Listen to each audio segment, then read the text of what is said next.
The following episode of the Maui Chamber of Commerce's Business Matters was originally broadcast on April 25th, 2023.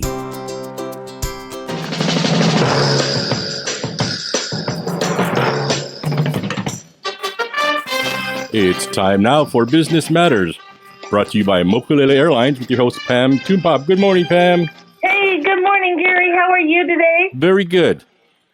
Oh, it's a beautiful day in Maui. I'm excited for today's show and all the people we're going to talk to. Thank you so much for welcoming me. This is Business Matters, sponsored by McKelvey Airlines. I'm your host, Pamela Toonpop, president of the Maui Chamber of Commerce. And today we're going to speak with Senator Angus McKelvey about wrapping up this year's legislative session. We'll learn what the Construction Industry of Maui Trade Council is up to from Michelle Heller. And we're going to learn more about E-Design Hawai'i from Preston Davis and the many services that they offer. But we're going to begin with Senator Angus McKelvey. He was elected to the Hawaii State Senate this past year to represent District 6. Previously, he served as a representative from Maui District 10 since 2007. So good morning and aloha, Angus. Welcome to the show. Aloha, Pam. Thanks for having me on. It's funny, I'm going to be on again tomorrow with my own show, Capital Connection, but I really appreciate the opportunity to jump on your show today and talk with all your listeners about the issues that the Chamber is involved with, both at the state level this year. Well, thank you so much, and that's awesome. And then you'll be on 3 times because also this show is rebroadcast on Friday. So okay. I guess people are going to get the fill of me this week on the radio airwaves. So that's great. Yes, well, very much so. Thank you for having me on. I really appreciate it. Yeah, exactly. Yeah, we're now getting down to conference committee at the state legislature, and one of the key bills that is, I know, important to your heart as well as ours, is funding for the West Maui Hospital bill. Yes, so that's going to be exactly. Heard in committee. Oh, go ahead. Sorry. Oh no, go ahead. I'll let you share. No, I was a little disappointed because the Senate went ahead and named conferees right away to all of the bills, House or Senate. It didn't matter. However, the House chose to basically withhold their conferees till only this last weekend, Sunday. So now a lot of meaningful good bills, both for Maui and the people of Hawaii at large, are now under this incredible time-constrained, pressured deadline because of that. And so, had we had I guess the House name conferees, right away as the Senate did, we would have been able to have more fuller discussion, and as they say, if people who like laws and sausages should watch neither being made, and this is unfortunately going to really put pressure on the machinery insofar as trying to ensure that whatever conference drafts or agreed upon drafts are decided don't have any errors in them that could fatally flaw or upend, the intended goals of the legislation. But that being said, we're finally happy that they do have conferees. We have a slew of bills, and one of them is the West Maui SPURB, as it's called, nicknamed a Special Purpose Revenue Bond.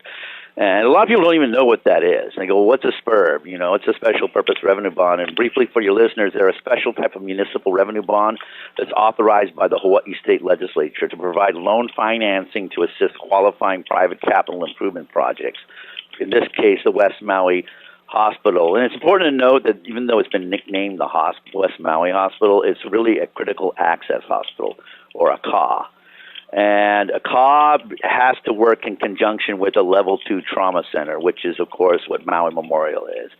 So one of the things that have come up by naysayers is that this is going to either duplicate the the Maui Memorial Hospital or somehow threaten it, and it's quite the opposite. A CAH, in order to get the higher federal reimbursements that are available to CAHs, has to work in conjunction and be in proximity to a Level 2, or at least a Level 2 trauma center. So, that's important for people to know. And, it's for the number one thing we hear about SPURBs is a lot of my colleagues don't even know how they work. It's the most important thing for people to understand is they are not grants or subsidies. They are private. They're funded by private investors who buy them. So it's not taxpayer dollars. It's not funded by the state of Hawaii. The loans have to be to creditworthy borrowers. So the hospital organizers have to show that they're creditworthy so that they can the investors can be repaid promptly with interest, and importantly, it does not affect or jeopardize the state's credit rating. And it also does not divert public funds from infrastructure, education, or any other public functions. So those are some of the keys about what this is as far as the financing mechanism goes from the state to the West Maui Newport Hospital Systems, which is the group running the West Maui Critical Access Hospital. Can you also talk about what we now mean? I know over the years, and I found as I was talking to people, they were like, I'm not even sure what the current iteration was. Can you talk to them about what we're now talking about as a West Maui Critical Access Hospital? Well, a critical access hospital would offer many services. Some of them, it would offer an emergency room. It would offer a limited number of beds for surgical procedures, emergency type of procedures, if deemed necessary, that they could be handled there. It would work in conjunction with, obviously, if the needs of the patient, the surgical needs or other needs are greater than what the hospital can fulfill, they would be stabilized there and then either sent over to Maui Memorial or they would be air ambulanced over to Queens Hospital in Honolulu.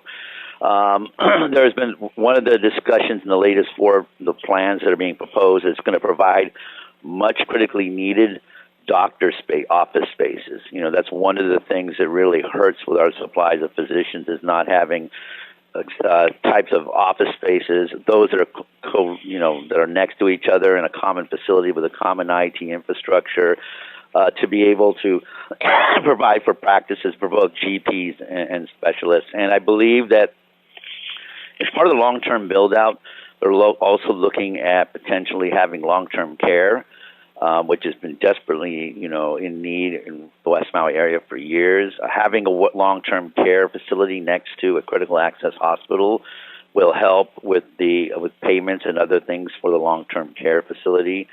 And then I know down the road there's been discussion about trying to do also do specialty programs as well in the campus. So the start of the campus is going to be about, I believe, 30 beds, your emergency room center, and doctor's offices and campuses. And, of course, there's a lot of kids who are at the Lahainaluna Healthways program.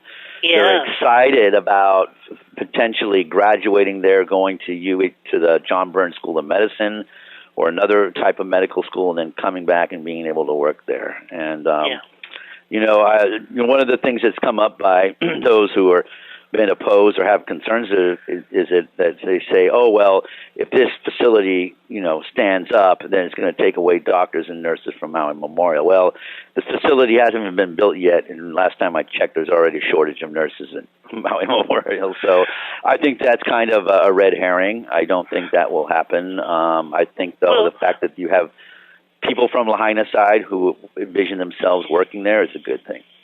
Yeah, no, I agree. And if it did, and I've said this, if for example, because we always, again, West Maui has a longer drive than the majority of us to the Maui Memorial Medical Center.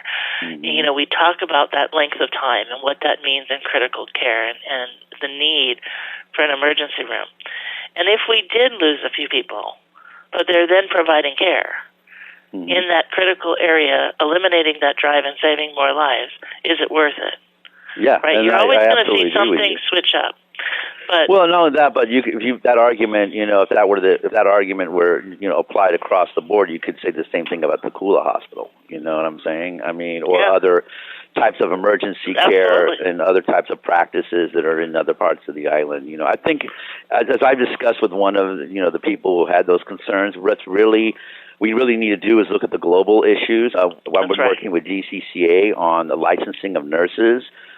Even though they're trying to digitize their application service, it's lipstick on a pig. They're trying to digitize a paper system that has a lot of inequities in it because of too much human intervention and manual processing of the applications. And so I've been discussing it with the new director about trying to utilize what they call form validation and AI to basically, when you fill out a digital form, instead of it having sent to a person who manually reviews it and then manually sends you an email about questions or deficiencies back again, which is the process now, it would screen the form and it would tell the applicant right away, okay, you're deficient in this area. We have questions or clarifications in this area.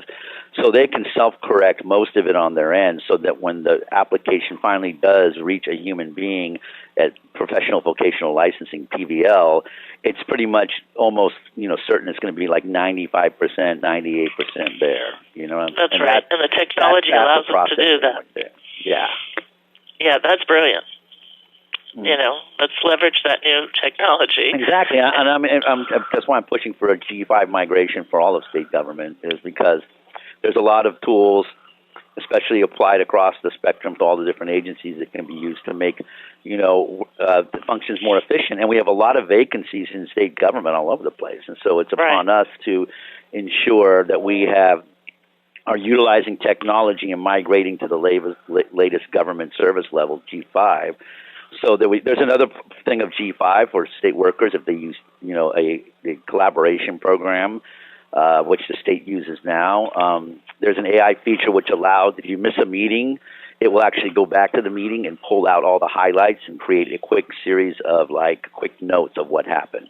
So you could literally, cool. So if you miss a meeting with other agencies or something from on this platform, you can go back later and get a quick bullet point of what exactly happened, the high points, and be totally up to speed on what's going on with your, the other agencies or groups you're working with. Yeah, that's amazing. Let's circle back for a minute, just because it's coming up. When is conference committees coming up soon? Can you tell people? They're already going. Some start trickling in. Yeah, some start trickling in. Yeah, again, now that the House is finally assigned conferees, they're really getting going now. I opened a few of my own yesterday. There are a bunch more. West Maui. When's the hospital? Oh, it's going to be, I believe it's Wednesday, 3:00. Yeah, okay, because I was going to say, I thought it was tomorrow. Yeah, and see, most of them, it would have been sooner, but because, again, of the lag, we have to post 24 hours in advance. Yes, so the public knows. So it would have opened up today, but because of that requirement, it's opening up tomorrow. And one of the issues in it that I've already talked to the chairs about is when I first wrote the bill, and I actually wrote both versions, the House and the Senate, I tried to mimic something that a former Representative Michael Keith did for the North Kohala Community Hospital, which was to have a government entity act as a guarantor of the special purpose revenue bonds. Mm-hmm. And the idea is, we need the county's help and collaboration on all sorts of issues. The whole thing, well, the state, what's the state doing? The state. We have to look at resources across the entire state, and there's only 9 of us in the House and the Senate total. So we really need the power of the county. It's, the fact that it has revenues from the property tax system to help us on all these projects. So the idea was, okay, if they're a guarantor, that's a way for them to help us out. However, in talking to Budget and Finance, which is our comptroller, as well as other entities, unfortunately, by doing this, we could cause an issue with the county's credit rating because of the credit rating agencies. They don't look at this particular one because it's a small ticket SPURB, but what they look at is the potential for other groups to come in with larger SPURBs in the future and have the county act as a guarantor. So what we're probably going to do is remove that language out of the bill in the conference committee so that it's just a straight SPURB issuance. Yeah, and I know Mayor Bisson has been supportive of this issue. I know our county council has been supportive of this issue. The chamber's been supportive of this issue. Well, give Mayor Bisson a lot of props. He's very he applies due diligence as he did when he was a judge in the judiciary to everything, and he really took a hard look at the guarantor issue, working with Mr. Taruya. And, and he was very, nice and proactive about it, saying, hey, these are some concerns that have come up because this could be the law of unintended consequences. And we agree. And so the last thing we want to do is as they say, the road to hell is paved with good intentions. So the last thing we want to do is pass something that inadvertently causes an issue with the county. And so that's why once it was flagged by him, and the council, of course, has been extremely supportive. And I know that they're working on the county version of the budget right now, and we're hoping that they are going to be able to facilitate their support from that side. And, that being said, them catching that issue and then that gives us a chance to work it out so that hopefully the special purpose revenue bond passes, and this will allow for this important financing mechanism to be used by the Newport hospital systems to go out and sell these tax-exempt bonds to investors. And tell people how they can take action now. Well, they can do is they can go ahead and they can email the conferees. They're listed. If you go to the bill itself on capital.hawaii.gov, Hawaii spelled out, capital with a TOL. That's the LEDGE website. You can look up the West Maui Hospital SPURB. You can just type in West Maui Hospital into the keywords. It'll come up. Click on it. You'll go to a status page, and you'll see on the status page who the conferees are that are assigned. And you can click on a link through them and send an email just saying, "Hey, appreciate your working on this. Hope you'll pass this. This is a needed financial mechanism that will allow the West Maui Hospital to finally become built." Great. Thank you so much for that update. We were thrilled that you put that bill forward and have been championing it, and we're excited. And I feel like this is our time. So well, we really and want also to too. I mean, this is one of the that. reasons why I'm really, I'm blessed that the people, chose to have me represent them in the state Senate. And as one of my colleagues said, things that didn't fly in the House, because we tried this before in the House and it failed. Things that don't fly in the House, it's not necessarily the case in the Senate. It's much more of a, this collaborative environment of everybody working together, especially neighbor islanders. Things like this, which may not have been successful in the past, can't find success now. So, and again, I'm, really thankful to my counterparts, both of them, Rep. Cochran and Rep. Amato, because a lot of the bills that I did, they introduced the companions, and companions are a way to leverage the outcome so that at the end of the legislative process, there's a version of the bill alive in conference like it is with this one. Yes.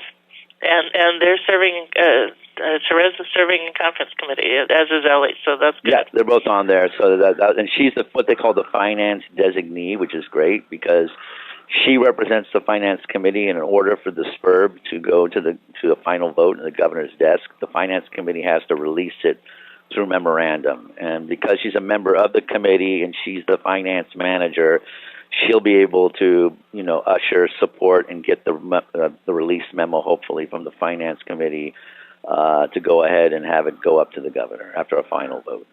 I'm excited, and I see Della Bellatti's on there as well, and I think she's going to be... Yeah, she's been great. She's been really helping us on a lot of bills. There's another bill that's really going to help us with critical services for our homeless and for our community, especially in the mental health, psychological field. HB 1300, she's been working on that. She's also been working on the telehealth bill, which is important to allow for audio only and other types of telehealth services, which will help in HANA, House Bill 907. So there's a lot of bills going through her committee as lead that are going to really help us on Maui insofar as trying to get more services to all of these areas, especially our rural friends and neighbors in Molokai and East Maui.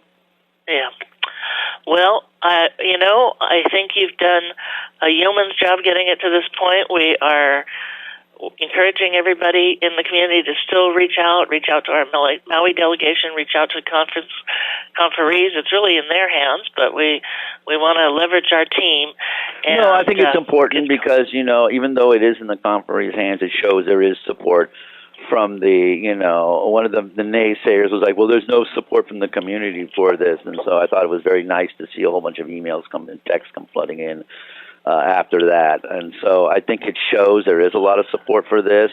I think it's important, that everybody understands that this is not using public funds. It's not money that could have gone to, say, building, other types of, this is a financing mechanism. And the other thing is because the IRS authorizes a certain amount of private activity bonds for each, state to use, they've exempted hospitals from the cap that they put on.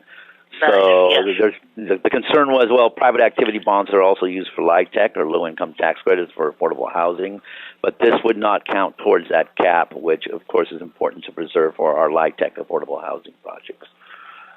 I'm really glad that you took the time to explain, Angus, how the SPURBs work because... and then again, SPURB is Special Purpose Revenue Bonds. It's the acronym that is being used. But, there were so many questions, and it's really important to understand that this financing mechanism is not going to hurt us in the way some of the people think it might. So I appreciate you clarifying that for us, because No, thank you so much for giving me the time to do that. It's super important people understand. Even some of my newer colleagues, on the House side didn't really understand how a SPURB worked. And it's important to know how it works and, to have the questions answered up front so people understand that, it's a financing mechanism that doesn't jeopardize the state's credit rating, and it allows needed improvements on projects that are that need to be developed and may not have the financial ability to do it completely on their own. And that's what this mechanism does. And that's why I'm excited that this will be a huge push to finally seeing the construction begin on the facility itself, now that the infrastructure work has been done last summer. Well, I appreciate all of your efforts for all of our listening audience. This has been a long time coming, and this is a needed vehicle. Yes. So it's not now, when.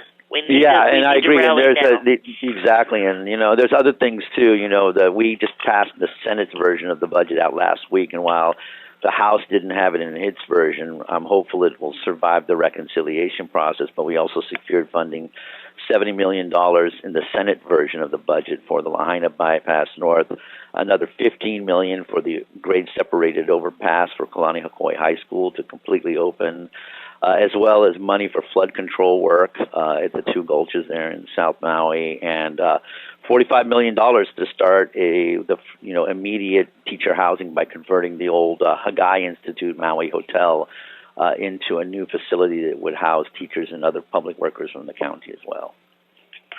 All phenomenal projects. Angus, thank you so much for joining us. I wish we had more time. I know we could go on and have a million topics. Yeah, but I'd love to come and join you guys again in the interim, and we can discuss more about what actually passed and maybe take a deeper dive on some of those other things. There's a lot of bills that are going to help the people of Maui County across many different areas, and there's a lot of concerns still that the administration needs to address to the agency. So love to come back and join you guys again. We can talk about that and help to ensure that Maui issues that affect Maui businesses and the quality of life are out there, and people know where they're at and what they can do to get involved, and what we're doing to try to ensure that they get addressed. We appreciate you. Thank you so much. I hope you have a wonderful day. We'll be a crazy busy one. Got my coffee ready. Okay, aloha, everybody on Maui Nui. We look forward to seeing everybody soon. We look forward to seeing you again soon. Thanks, Angus. Aloha. Okay, we'll be right back after a brief message from Mokulele Airlines. Mokulele Airlines operates the largest commuter airline hub in the country, right here in Kahului. Fly Mokulele from Kahului to Molokai, Lanai, Hana, Waimea, Kona, and now Hilo. Mokulele also operates the only flights between Kapalua and Honolulu. There is never a middle seat on Mokulele, and every seat has a window and aisle. Visit mokuleleairlines.com and take your next flight from the newly renovated Mokulele Terminal. Well, it's a crazy time. We're down to the end of conference committee, and as we move to this end, one of the big bills that everybody's watching is what occurs with Hawaii Tourism Authority. So there is a bill to move Hawaii Tourism Authority. In our view, this is a bad bill. They're looking to sort of change, take the organization, as was shared last week by John DeFries, who heads Hawaii Tourism Authority, take the organization back 26 years and move them as a department under the Department of Business, Economic Development, and Tourism, which is where it had been housed quite some time ago. So, there are some concerns that people want to see addressed. There are huge champions who are loving the direction of the agency. There's been some hiccups last year with a contract award, and things are being worked out. But from a business standpoint, these are business and management issues that can be overcome. We don't need to sort of dismantle and move the agency somewhere else, and we don't find that, in especially with our number one industry and the history and the relationships built up over time to develop HTA and position HTA to be a leader and reposition the organization as we're now moving into something that's really wonderful and really cherished by the industry and our community, which is moving towards regenerative tourism. we have a group that's leading in this way. We've done the refocus, and while there can always be improvement, there should always be. We're at the Chamber. We believe in best practices, and practices change, and continuous improvement, and lifelong learning.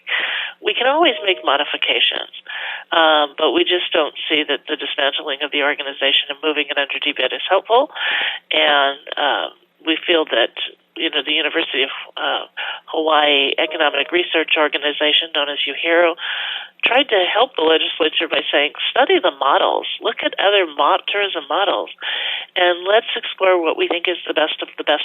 But for Hawaii, we don't want to take somebody else's off-the-shelf model, and work with HTA on the kinds of tweaks that we want to see needed. But we just don't see that move as being good. So that's actually a bill in conference committee that we hope either gets greatly modified or doesn't go through, but it is also the funding mechanism for HTA currently, which is critically important. So we need to see positive movement on that. We want to see great support for the West Maui Hospital bill. There is another bill about mooring, and that's just a bill that we see as changing long-standing systems to try and encourage or require more unionization at the docks. But it's not about the unionization. It's about this one simple task of actually who ties up the ships to the dock. And given the way that it's proposed, it's going to increase costs. And so many industries across the state are concerned about this added cost, and that, of course, gets passed on to consumers. And this is about shipping, which brings in all of our major consumer goods. So, there's a lot of things going on in the ledge that we're watching and working on and ringing in, or being part of alliances and coalitions to say, in the West Maui Hospital case, to say now is the time. We've waited long enough. We need tools in the toolbox to get that West Maui Hospital built. In the case of the mooring bill, we're saying this is not needed. Now is not the time to be increasing costs. And, we have grave concerns over the way the bill is structured. So, lots of interesting things, but we're getting down to the final hours as we wrap up the legislative session the first week of May, into the first week of May. So exciting times, and appreciate Angus giving us such a great overview of the West Maui Hospital bill that he authored and got some companion bills created, got a companion bill created in the House. And we're excited that that's still alive, and we still have an opportunity to keep it alive by ringing in to the conferees, as he shared, as well as our Maui delegation, and showing strong community support, saying, we're near the goal line and we're not giving up. We're fighting on. This is our time. Were you able to get Michelle on, Gary? Unfortunately not. It sounds like her phone is turned off. It goes straight to voicemail. Oh, shucks. All right. Well, let's see. Do you want to see if we can get our next guest on, Preston? I will. I'll do that, yes. Okay. And then we might, folks, we're always mobile. We can change it up as we need to. But Michelle is the chair of the construction industry of Maui. She serves on the advisory board.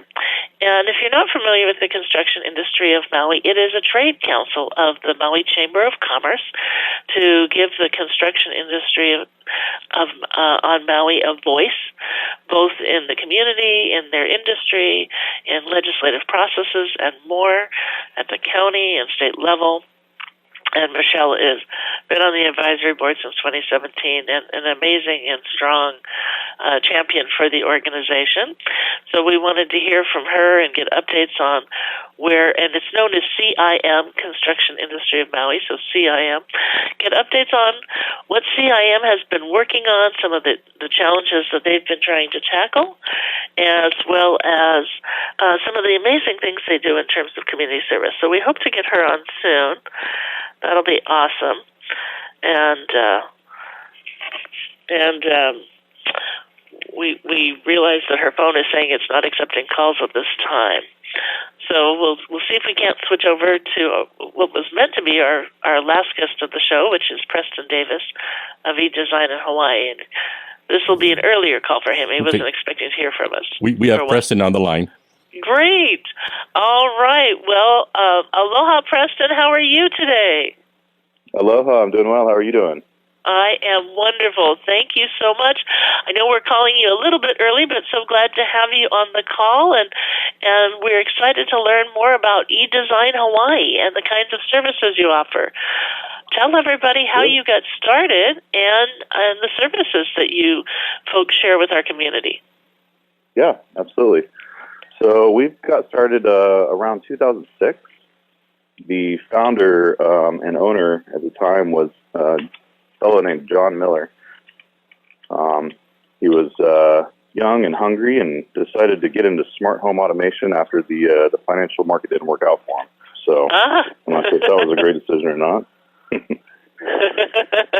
But as a company, we provide smart home service integration for residential homes, which includes security, surveillance, home automation, starting to really delve into lighting design and lighting fixtures as well. So we got a lot of cool services that we provide. That's amazing. And, we see commercials. I'm always fascinated by those commercials that show people driving up in their car and turning things on in the house before they're even in the house. Tell us a little bit about some of the new exciting things that are occurring in home automation and the devices that can be utilized. Sure. Well, all the devices in the home are starting to become connected to the internet. So there's a survey done that over 70 connected devices in the home now, give or take, depending on your laptops, your Alexas, all those other devices. So smart home integration is really becoming more and more relevant as time goes on. As far as some of the cooler offerings that we're starting to see in the marketplace, voice control activation is starting to become really big. Alexa really drove that initiative. And so there's a lot of other cool technologies out there that are a little more secure, a little more private than the Alexas of the world. They're not recording everything you say and then selling them to third parties.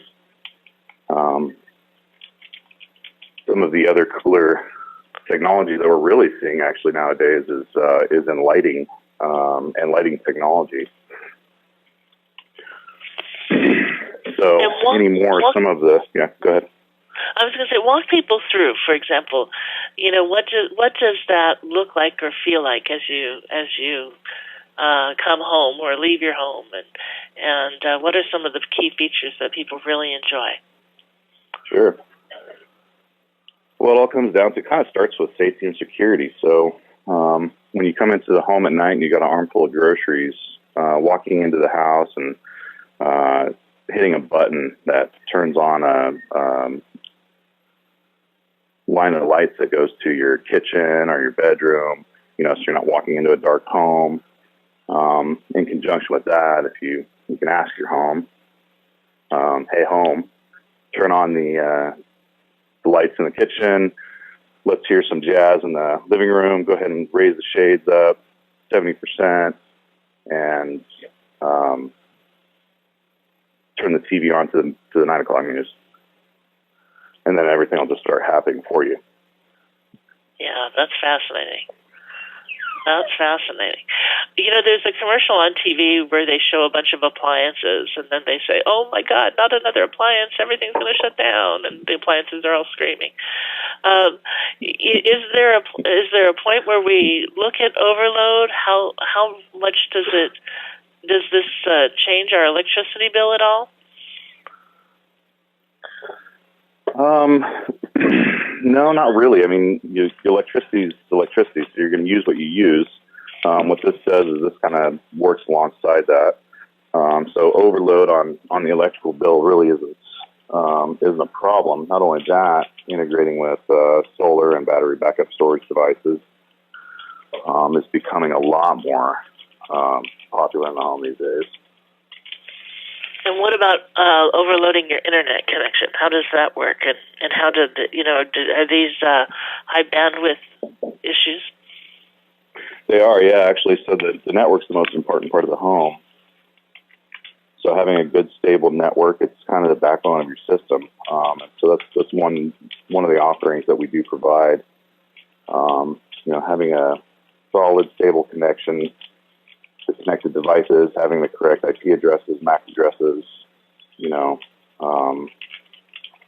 that way everything plays properly and you don't start getting bottlenecks in the network. Very important. And if you were building a new home, and this is something you were really interested in, what might you do differently in planning? Or I guess that would probably be an ideal time to really plan for this. Yeah. Yeah, most of the time when people call us, it's usually when the drywall is about to go up on the walls. That's the wrong time to call us. Call us well before that. We like to get in on the design phase because there's a lot of engineering that is involved in making sure you've got a properly integrated home. There's a lot of technologies that are getting tied together, whether it's your HVAC, the audio-video system, the network, the security, the surveillance, lighting controls.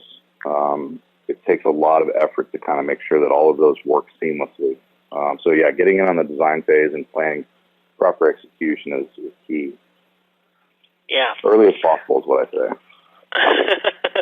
Okay, good. For anybody planning a new home, right when you're planning, when you're talking to the architect, now's a good time to make that call. And how do you, in terms of working with people who are maybe at that very early starting point, if they're, say, already working with the architect, is that too early? And what kind of, do you provide some design services? Do you work with the architect? What does the integration look like?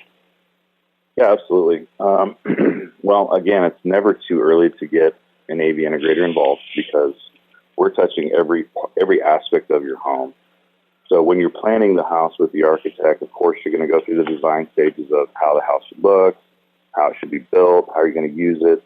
Once you start looking at electrical plans, that's probably when you should get an AV integrator involved. That way you can really plan out every aspect of the home. We start talking to the interior designers because we're providing motorized window treatments, so fabric options are very important to the aesthetic of the home. And then so on and so forth. It just gets deeper and deeper from there.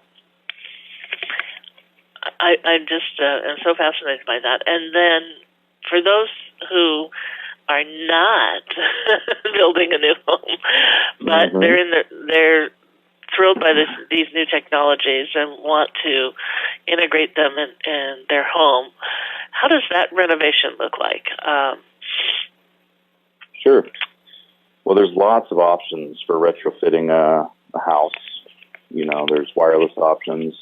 Of course, we always, as integrators, we want to make sure that everything's as hardwired as possible, but there are a lot of very good wireless solutions out there.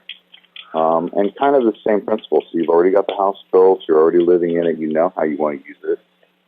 Usually when people come to us, they're something that they need. And typically it's going to be, hey, I'd like to get music throughout the house. How do I do that? So we take a look, see if we can hardwire, if there's any accessibility anywhere to have a centralized device. Otherwise, if it's kind of impossible, or you've got a lot of concrete or something around the house, then we can provide wireless opportunities there. Same thing with the lighting and the shading and everything else. There is wireless options, but again, we like to try to hardwire as much as possible. This sometimes means cutting a hole and patching and painting, but I think drywall is cheap, and we've got some really good contractors on island. Yeah, we're very blessed with great contractors. We are, yeah. And we're blessed to have you on island so we can get these amazing services. Thank you. I appreciate that. You're very welcome. I'm just thrilled by this type of technology, and I know so many are. We're seeing movement in this arena. Years ago, you mentioned Alexa, which is always on. I remember when it first came out. That some people had no idea that it was always on, and then others realized, oh my gosh, I'm not ready to go there because it is always on. So that's been an interesting journey to watch. But when you get into this kind of investment, I'm just curious to try and help people understand, what it looks like from a sort of a financing side. Are there packages, and then the more you add on, is it more of an incremental cost, or what does the cost structure look like? Sure. So that's kind of an open-ended question. It really depends on what you're looking at. But we'll say a smart home integration can really vary anywhere from a couple $1,000s on up to a couple $100,000 or more. If you're looking at retrofitting a home, there's going to be a little bit more labor involved because we are getting into the walls of things.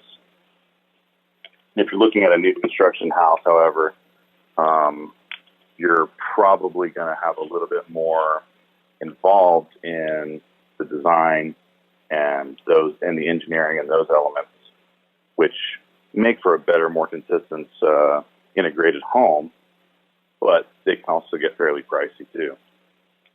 So everything costs money. So the more you add on, the more you're going to spend.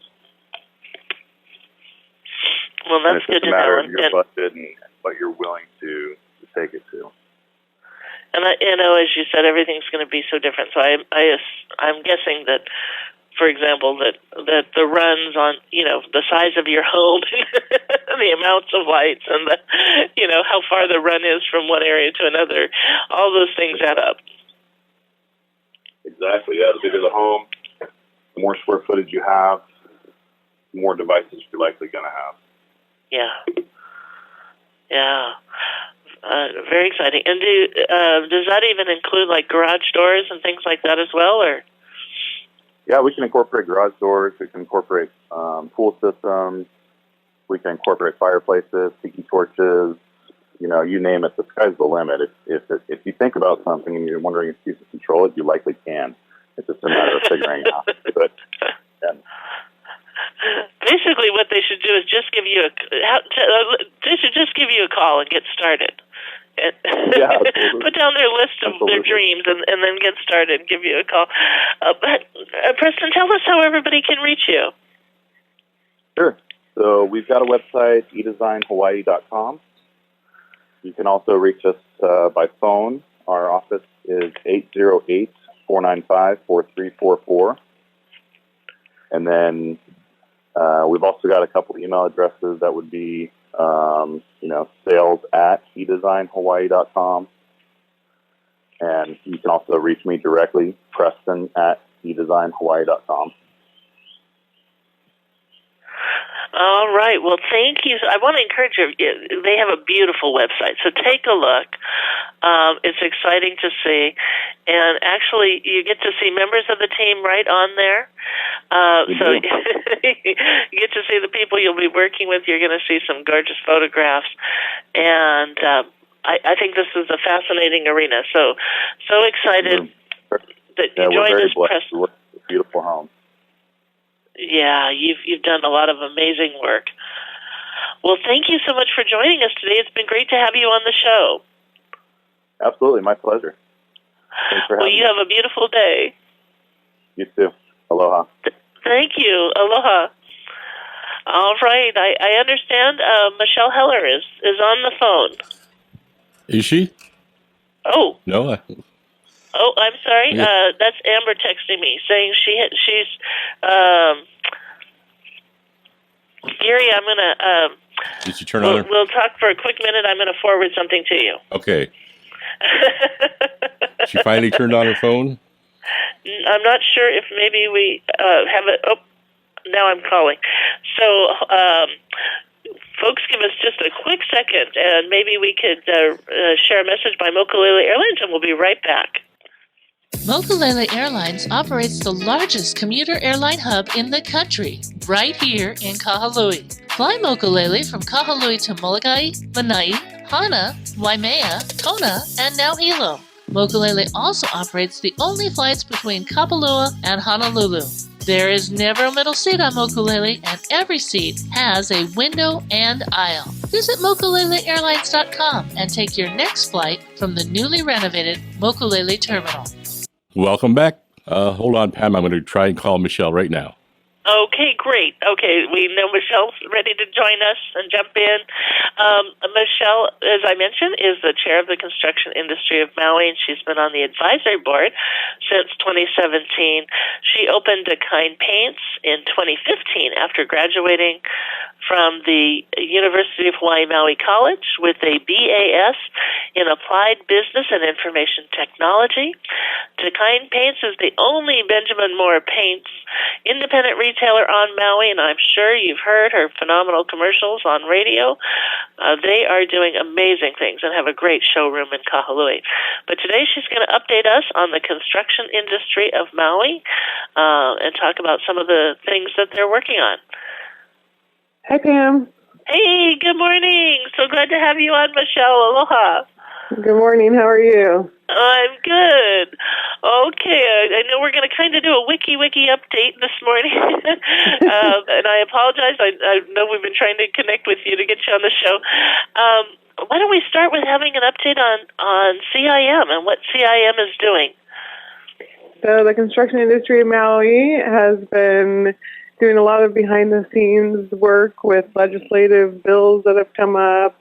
We have been trying to meet with the mayor, talk about the permitting issues. We are well aware that everybody's having issues, and we are trying to find solutions to those problems and work together with the mayor to get permits to kind of go through a little smoother. And then also the CIM has decided to adopt a highway, so we're going to give back to our community by cleaning up part of the highway.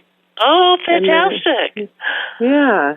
And our biggest thing coming up is our CIM Bob Polson Scholarship. It's for 2 Maui graduating seniors going into the construction field, a 4-year university, and it's $30,000 for 2 graduating seniors. So applications are live, and we are accepting applications right now until May 1st. Fantastic. Tell people where they can find the applications, and let's talk a little bit about some of your past winners.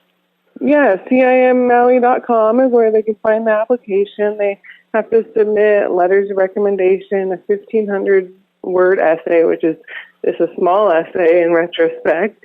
And some of our past winners have actually graduated, come back to Maui, worked for some of the bigger Maui construction companies like Goodfellows and Nordic. So we choose students that have an intent to come back to Maui.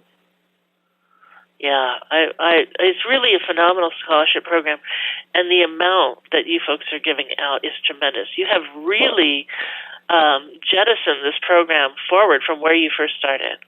It has really grown. The first year, Emily actually was awarded. She was awarded, I believe, it was $3,500 was the first award, and now it's up to $30,000. Over the time of the scholarship thus far, this year, we'll have given $200,000 back to the Maui community, educating students within the construction industry.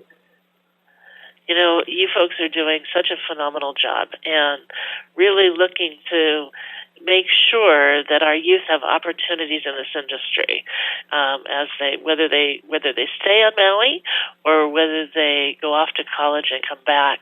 You are giving them such great options and also support through their different careers. You've also been doing work in the trades, and you've been doing that building industry day. What have you been doing for those who are wanting to work in the trades but maybe stay at home? Well, we're really trying to find different avenues to train apprentices. There's a couple programs that are available in Hawaii. Now we're trying to bring more programs to Maui, open them up to more students and also just younger people that maybe thought they were going to go into a different profession, but now have decided to go, fall back on construction. And so we want to find a way to bridge the gap and make sure we have enough tradespeople that are going to stay out there. Because going to college is wonderful. We need the architects and engineers to design everything, but we also need the people to actually swing the hammer, dig the holes. Yeah. And this is an industry of growth. Great growth. Absolutely, yeah. Construction hasn't stopped on Maui, that's for sure. And when you learn a trade, you're really, the skill can go with you for the rest of your life. So that's not that you're going to run out of work or anything like that. You can always get into construction. There's always something to do that's going to help build a home for somebody. Yeah, as well as a trade for yourself. Imagine the cost saving if you learn this trade, and you're looking to down the road build a home for yourself. I'm trying to encourage youth to do more of it because you're going to know a lot of people in the industry who can help you build your home, and you can build your home yourself and save a lot. Definitely, and something rewarding about being able to, something happens at your house, it breaks, and you actually know how to fix it. The internet's not going to teach you everything. Very good point. You need the hands-on training here, folks. Exactly, absolutely. And, our labor force is really declining in construction. A lot more people are getting into tech, but we need to remember that we do need the people to build the machines that are actually pulling, the cranes that are pulling stuff up. And we need construction workers all the way from the bottom to the top. Yes, and mechanics is a huge issue that, just even on, our community's auto repair needs is a struggle. And then in industry, it's a huge struggle because you need those machines working, and there's the timing to that. So that's really important. And these are living wage jobs. Absolutely, yeah. No, they pay a living wage. You don't start out doing that hard of labor at a cheap rate. That's for sure. Well, Michelle, thank you so much. We'll bring you on again to do an industry update, but I appreciate you joining us this morning and hope you have a fabulous day. Thank you, you too. Have a good day. Thank you. Bye. Well, it goes quick here at Business Matters, but I just want to wish you all a blessed day and hope you tune in again next Tuesday for Business Matters, brought to you by Mokulele Airlines. I'm Pamela Tumpop with the Maui Chamber of Commerce, sending you blessings and aloha.